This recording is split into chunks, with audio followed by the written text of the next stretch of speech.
Once upon a time in a village called Agugi. Agugi was a busy town full of farmers and craftsmen where traditions had been passed down for generations. Akachi lived there. She was the first daughter of the respected Chief Oba. Every suitor's dream was Akachi, who was known for being beautiful and smart, but her fate was already set.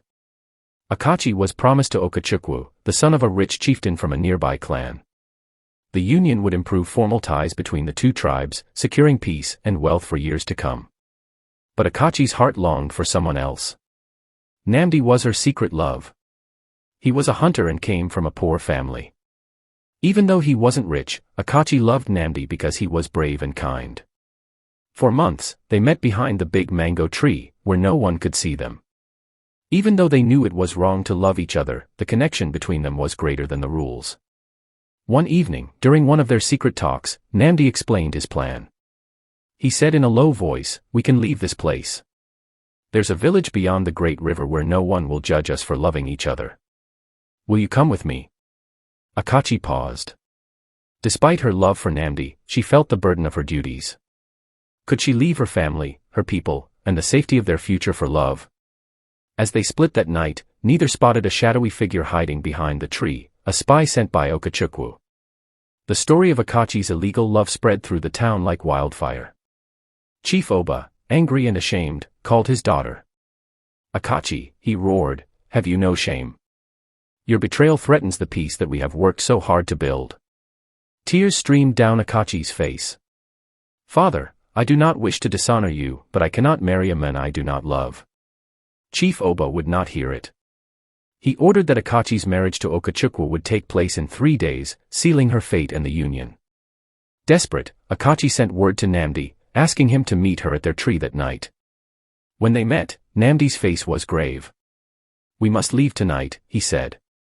"The elders will not change their minds. If we stay, they'll force you into this marriage, and I cannot bear to see you suffer." But as the lovers planned their escape, they were attacked. Okachukwu and his soldiers, tipped off by the same spy, caught Namdi. They pulled him back to the town, where he was tied to the sacred tree in the center of the square. The village gathered at dawn. Chief Oba stood before the crowd, his words heavy with anger. "Namdi has defied the laws of our ancestors. He will face justice for his foolishness." Akachi's heart shattered. As the sun rose higher, she knew she had to act. Would she defy her father, risking her own life, to save the men she loved? Or would she watch helplessly as Namdi paid the final price for their love? The crowd gathered in tense silence, their faces painted with interest and fear. Namdi, tied to the sacred tree, stood with his head high despite the shame. Chief Oba addressed the crowd with strong authority. "Namdi has trespassed against our traditions. He has disrespected our elders and dared to break the holy union meant to bind our clans in peace." The people murmured their agreement, though some gave worried looks. Akachi, hidden in the crowd, clenched her hands. Her heart pounded with fear and purpose. She had made her choice. Stepping forward, she cried out, "Father, I will not let this injustice continue." Gasps spread through the crowd as Akachi neared the center of the square. Chief Oba's eyes burned with anger.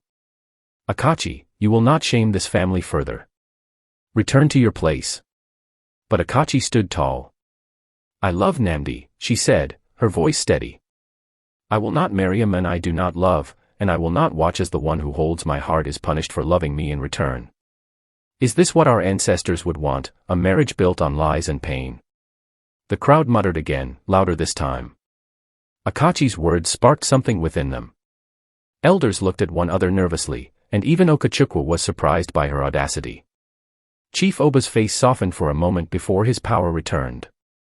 "Love is a luxury," he said. "Our people survive on unity, strength, and tradition. You are young and blind to the consequences of your actions." Akachi turned to the people. "If tradition demands that I marry for politics, not love, then it is a tradition that must be questioned.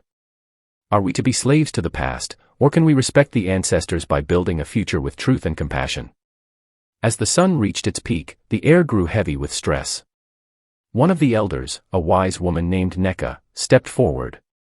"Chief Oba," she said, her voice calm but strong, "perhaps we should consult the ancestors before making any decision. Let spirits guide us." Chief Oba paused before nodding. Prepare the ritual. The people formed a circle around the holy fire. Neka chanted, her voice rising and falling like the wind.